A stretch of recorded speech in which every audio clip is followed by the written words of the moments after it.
Preceptor Amat, professor in the iSchool and VCARA coordinator.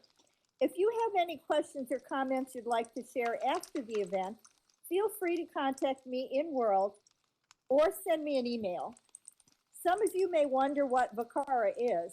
VCARA is the Virtual Center for Archives and Records Administration, which originally occupied 1/3 of the iSchool island. Today, VCARA occupies the entire island. This is a constantly evolving space, as you could see with our venue here this evening, adapting to changing needs and interests of participants. Feel free to return to VCARA whenever you have time. Two buildings of interest are the Archivum, the tallest building on the island, and a museum of sorts, storing Machinima from all previous 9 conferences and artifacts from guest presentations and courses that were held on the island. And the Museum, which houses traveling exhibits.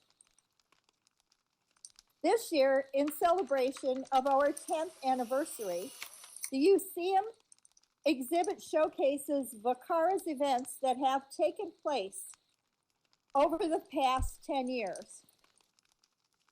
Regardless of the changes that impact our island, our basic goals remain. We strive to provide a space for faculty, students, and alumni to exchange information, communicate, and collaborate. To provide networking opportunities and meet invited guests, to provide space to showcase accomplishments of students, alumni, friends of VCARA, and to support continuing professional development.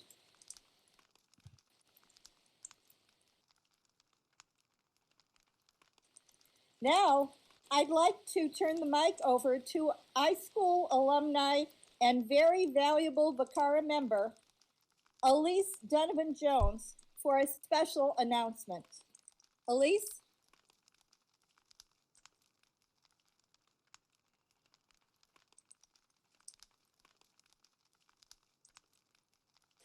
Thanks, Pat. So for more information about VCARA, just in case anybody didn't catch some of that, we do have a website, and I have the link posted, and we also have a blog. And I also have some contacts and links in a folder that's located in there's 2 rotating boxes next to the podium, just kind of off to the side. So I just want to let you guys know that so you can click on them if you'd like that extra note card with more of our info. So like Pat said, I'm Elise Donovan-Jones. I'm a VCARA alumna member, and some of you might also know me as the Assistant Director for the Community Virtual Library.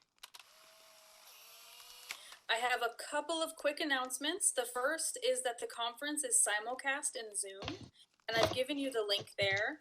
If you get kicked off of Second Life for any reason, you can log into Zoom with me and you'll be able to hear what's going on. And that goes for our presenters as well. The link is also on our conference schedule, which I've got linked here to our blog. It's got our conference schedule on there. So go ahead and bookmark the link now if you haven't, just so that you can pop into Zoom if you need to. Hopefully that won't be a problem for anyone tonight though. And feel free to discuss the conference on social media. You can go ahead and tag any posts with #VCARA. And we also have a special immersive experience planned at the end of the conference. So please stay through to the end of the conference because Letty is going to introduce us to the Queen's Heroes of the 5 Kingdoms, which is an experience she created. It's an educational experience, and it premiered at Virtual World's Best Practices in Education this year. And I have a little link to that, their website, just in case anyone's not sure who they are. So next up, because this is our 10th annual VCARA conference, we're celebrating with an awards ceremony. It's just a short one. I'll present the first award, and that goes to the person who participated the most in VCARA's recent VWBP immersive experience. It was our first time hosting one, And we were honored by how many folks attended and gave feedback to us and participated. So a drum roll, please. The winner of the VCARA's VWBPE Immersive Experience Award is iSky Silverweb. Yay! Congratulations, well done. And so what I'm going to do is I have her, yes, please, lots of applause, really. I'm going to go ahead and res a very large version of the prize. It's actually already resed. I'm just simply going to turn it around for everyone. So give me just a second.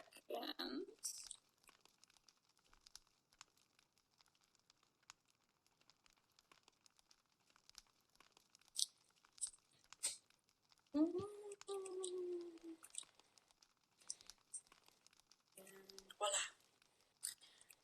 Okay, so this is the prize that we've created. Lovely. Ooh, let me catch up on here. Lots more excitement here.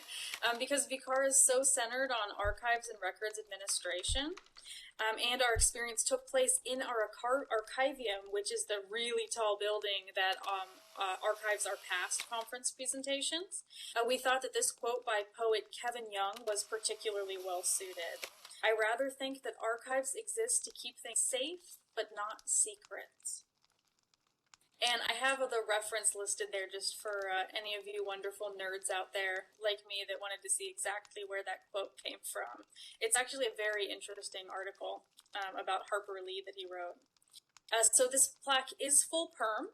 So iSky can adjust the colors and anything else she'd like, and she can also adjust the size. So I'll be giving her a slightly smaller version of this, but she can make it as big as she'd like. So I'll be giving that to iSky, and I will let Pat present our next award. Well, it's my pleasure to present this award to the person who has not only attended, but presented at the most VCARA conferences since 2009. And could anyone guess who that might be? Well, now you see her name there. It's Dr. Valerie Hill. So Val, congratulations and thank you for your participation over these past 10 years. Congratulations, Val. I will also be presenting Val with a plaque, a nice small one, but right now I'd like to show everyone exactly what this looks like. And it's quite a beautiful one, and I think it was Elise that can be thanked for creating it. And there we go. Congratulations, well done. Thank you to both of our award recipients this evening. I love the applause.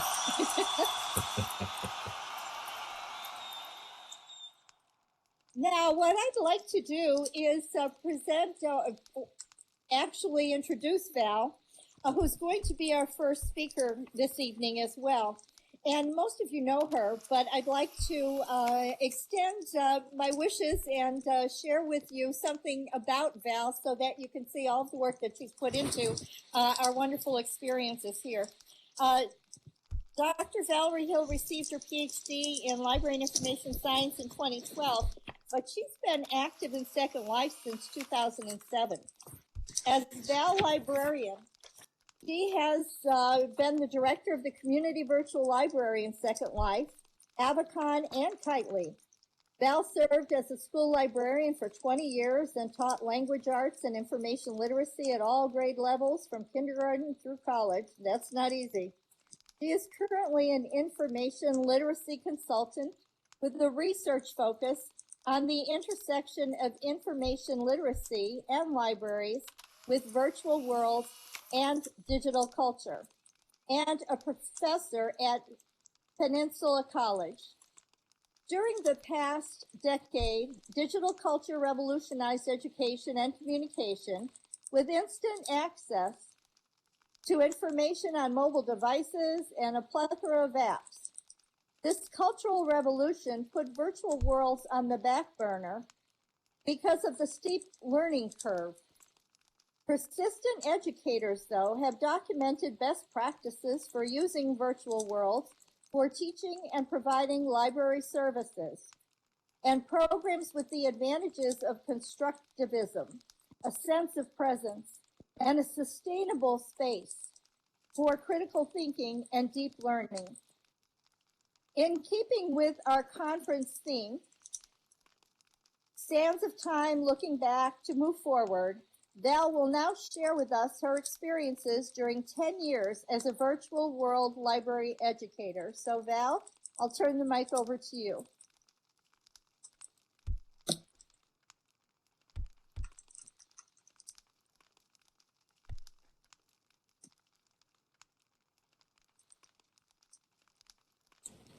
Thank you so much, Pat, and welcome everyone. Do I sound okay? If you can hear me all right, would you type a Y just so I can check on my sound real quickly? Wonderful. Thank you so much. Okay, let's see here. Check that my speakeasy's working and that my slides are working.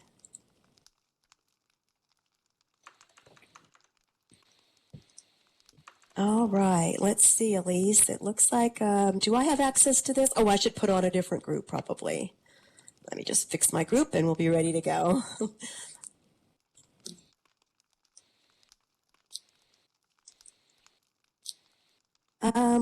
Let's check. There we go. Looks like the slides are beginning to work.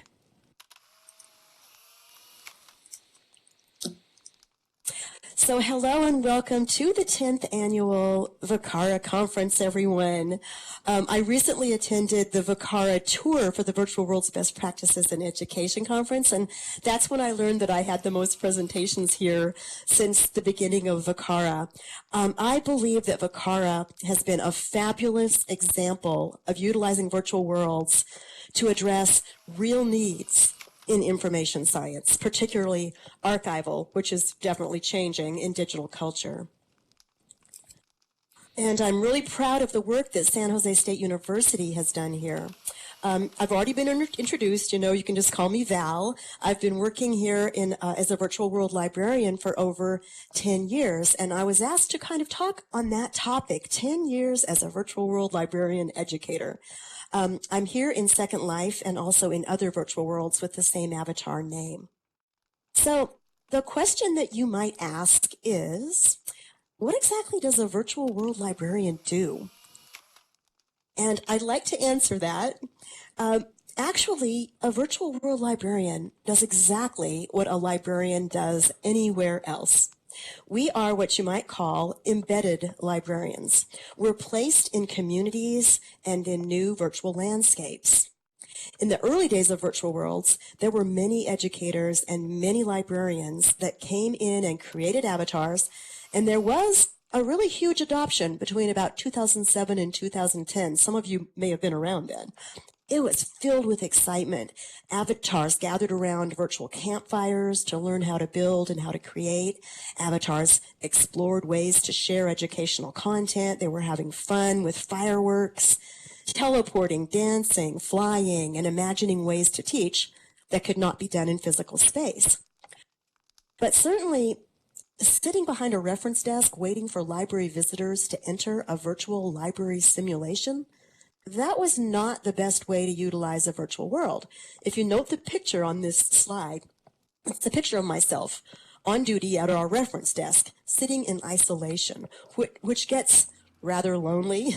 Sure, we can also read books in virtual spaces like this. And note the picture on the right there. That's a shot of Elise reading, sitting outside the community virtual library in Library Land. I shot that picture of her one day.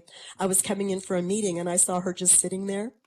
But that's not what a virtual world library really is all about. There's much more potential in virtual worlds. They work best with a sense of community and with a sense of presence, not just sitting alone in a simulated space that looks like something from the real world. So over the past 10 years, my colleagues and I have been identifying what works and what doesn't work for virtual world librarianship. Addressing real information needs in virtual spaces includes attacking real problems, such as how to identify and navigate virtual spaces and virtual worlds to find high-quality educational experiences, how to become informed, ethical digital citizens. We're all digital citizens now. How to participate in best practices of virtual world learning.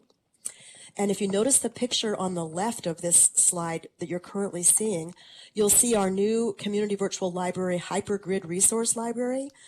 The whole point of that is to help people navigate to these spaces and find what educators are doing that is really high quality. It's built to help people go across worlds and hypergrid jump. The lead curator is Bethany Winslow of San Jose State University.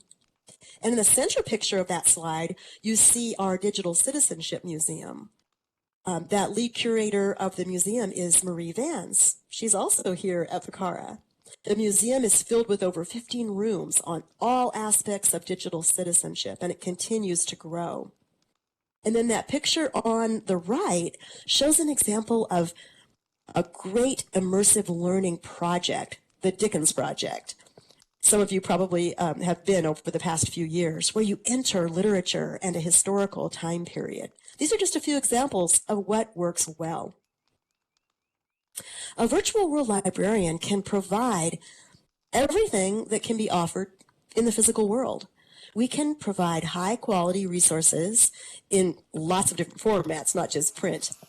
We can provide book discussions and literary study groups, workshops, research symposiums where people can come in and actually present their research, conferences, and you don't have to pay hundreds of dollars in hotel fees and airline flights to attend these conferences. Archival and museum curation, machinima and storytelling, role play, and authenticity modeling, which is really important.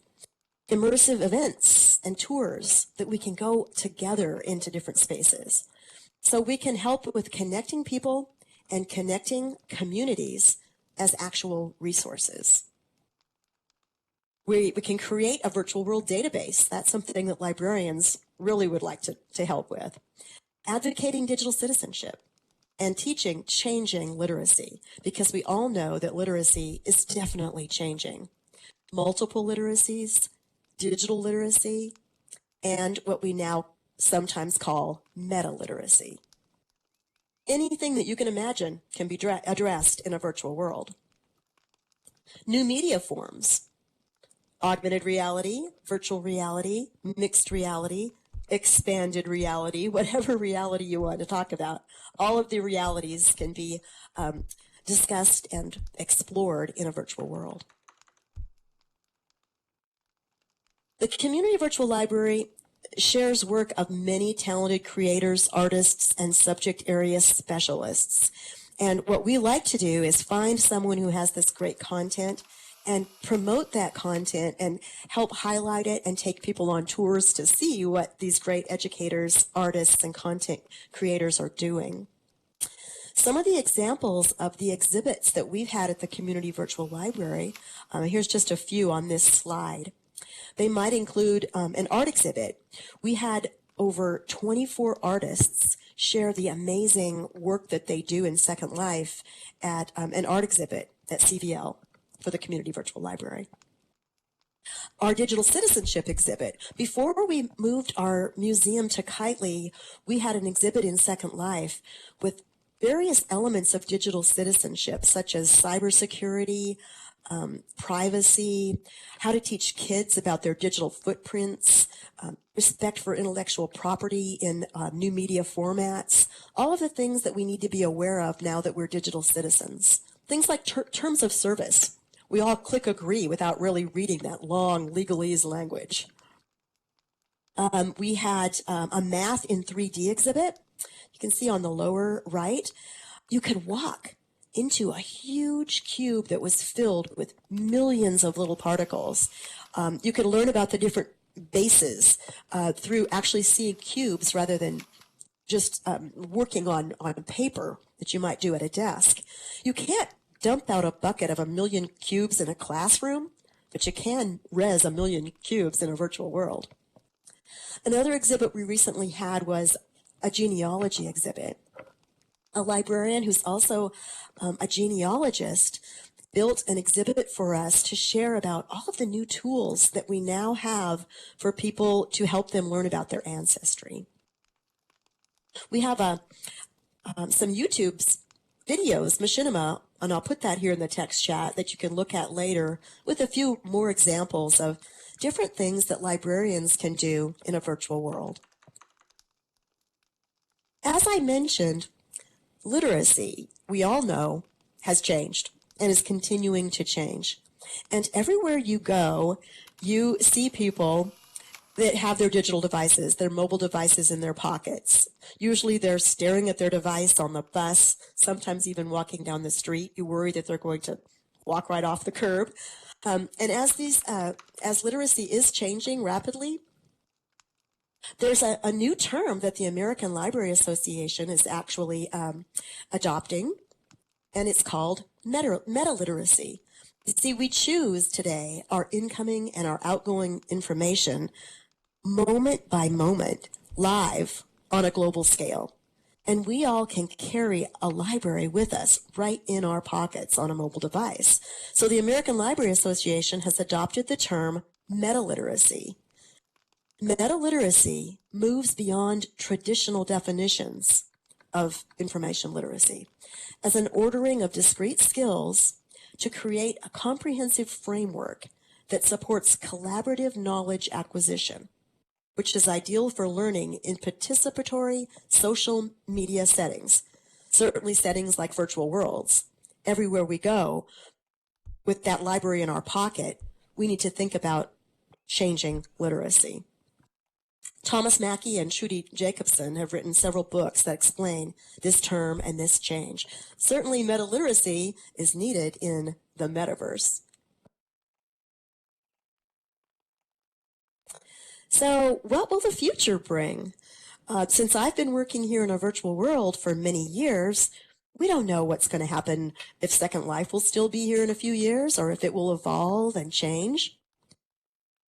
None of us can really predict how technology will evolve or how our lives will change with what has become commonly called disruptive innovation, meaning innovation that changes the way we currently do and practice various aspects of our lives. Disruptive education has become a common term for classroom teachers.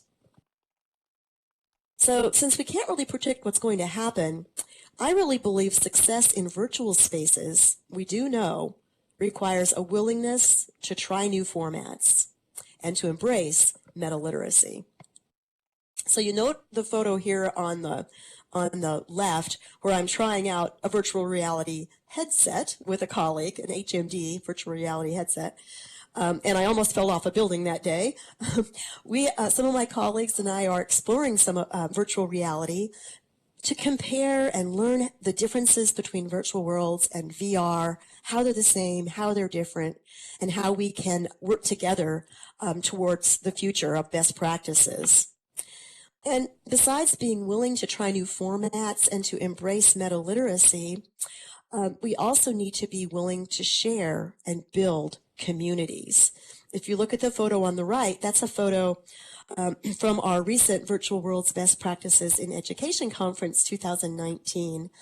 Several of the colleagues from the Community Virtual Library worked together to share some high quality content about what librarians and educators can do in virtual worlds.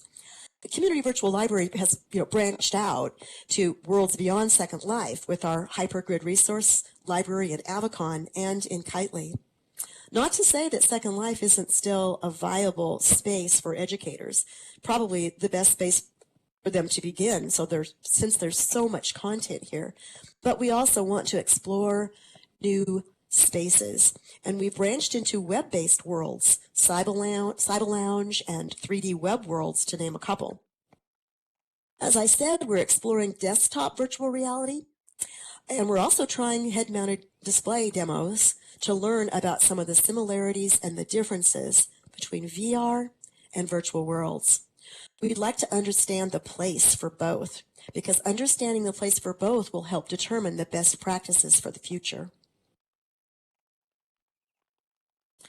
One current model that I've come up with here on this slide for kind of the hierarchy of virtual reality is placing the term at the top, virtual reality as the term under which we have a hierarchy of virtual spaces that can be accessed through computer technology. And you can see in this model, VR, virtual reality, can take place with or without a headset. VR can be viewed in first person, like we're doing now, where I can zoom in and see my own avatar, or I can zoom in and see all of you, or I can cam back and see the entire venue. It can be explored in third person or in first person, where I'm inside my own avatar in mouse look. So you can look at it either way. VR can also be utilized with gloves or with other for haptics. An important distinguishing factor in virtual worlds is that they're persistent, meaning the world remains, and it can be dynamically changed.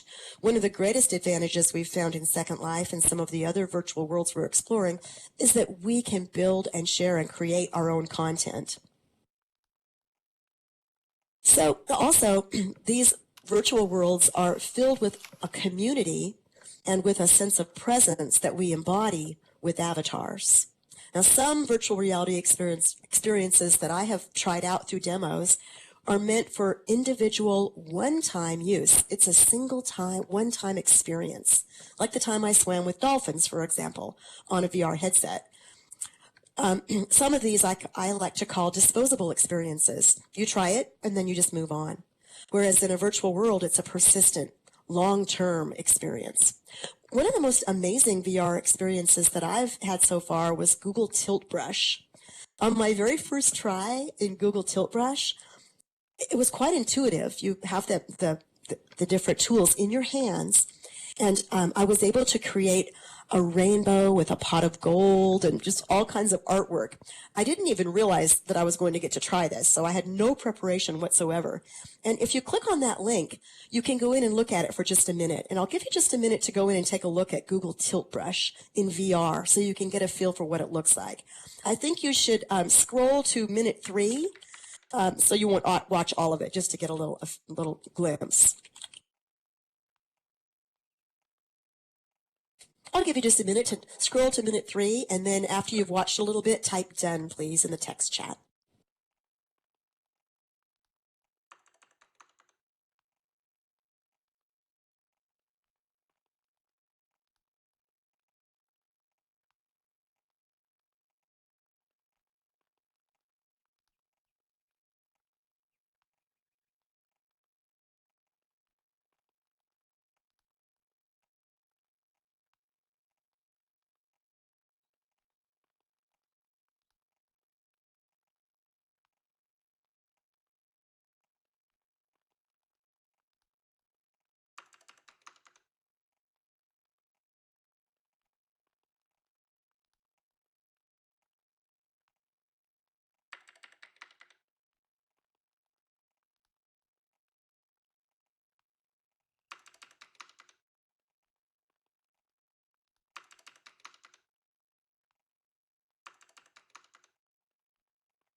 Okay, I think everybody got a chance to at least see a little clip of that. Yes, it's amazing to be able to be inside your artwork and create a completely different experience than you might have here in a virtual world. And those are the kinds of things we'd like to compare and explore to find out the best ways to utilize these spaces. Now, I also mentioned that the Community Virtual Library is working on a virtual world database. And working on things like this takes a lot of people, not just a few. We need to pool our talents so we're not striving to reinvent the wheel. And our leader of this project is Elise Donovan-Jones. I'll put the link in here in case you're not familiar with it. Our goal is not only to collect landmarks and educational simulations, but to gather virtual world communities of people so that people can find others who share the same goals. Many times we try to reinvent the wheel in virtual worlds because we don't realize that someone else has already created an awesome wheel. And here we are doing something we think for the first time. And if we pool our talents, we can get much further. So CVL is striving to share the awesome work that educators have done and are doing. Educators must join efforts because we're all learning together in these new worlds. We're learning how to find each other, how to find the great experiences, and also how to archive them and document what we're doing for the next generation that comes along. We need to share our successes and strive toward best practices and best examples, as well as clear definitions, which really do not yet exist. I recently read Jaron Lanier's book. He gave over 50 definitions of VR. Some of them, I will admit, were tongue-in-cheek. Jaron Lanier is often called the father of virtual reality, and he gave 50 definitions in his book, Dawn of the New Everything, Encounters with Reality and Virtual Reality. He was pointing out that there are many misconceptions under this huge umbrella of concepts that we call VR. And also, Lanier pointed out that Second Life certainly is virtual reality. We're in a virtual space. We all feel the space is real once we have adjusted to the tools, and we let go of the fact that we're at a computer. It is a real space. So the work that many of you have done over these years that I've been in Second Life, and some of you are new acquaintances and some I've known for quite a long time, you have validated my commitment to virtual world librarianship for this past decade. Although we don't know what kind of changes we will have ahead, librarians have contributed here to a changing field at a fascinating time. So cheers to VCARA for pioneering this new territory in information science and education. And I hope you will continue learning the best practices for librarianship and archival in the future. Your work here demonstrates trailblazing that's essential to the future of libraries and information. I want to point out that Google is not a library. Some people like to say, oh, I'll just research it on Google. No, it's a hodgepodge of the good, the bad, and the ugly. So I like this quote from D.C. Dennison from the Boston Globe. He says, the internet may be the world's greatest library, but let's face it, all the books are scattered on the floor. I am glad to have all of you in my personal and professional learning network to help me navigate and learn to be meta-literate. Enjoy tonight's conference, everyone. And I'm really excited to hear from our next speaker because I hope to collaborate more and learn more about virtual reality from the next speaker coming up at tonight's great conference. And I look forward to everyone's presentation. Thank you. Thank you very much, Val. That was wonderful.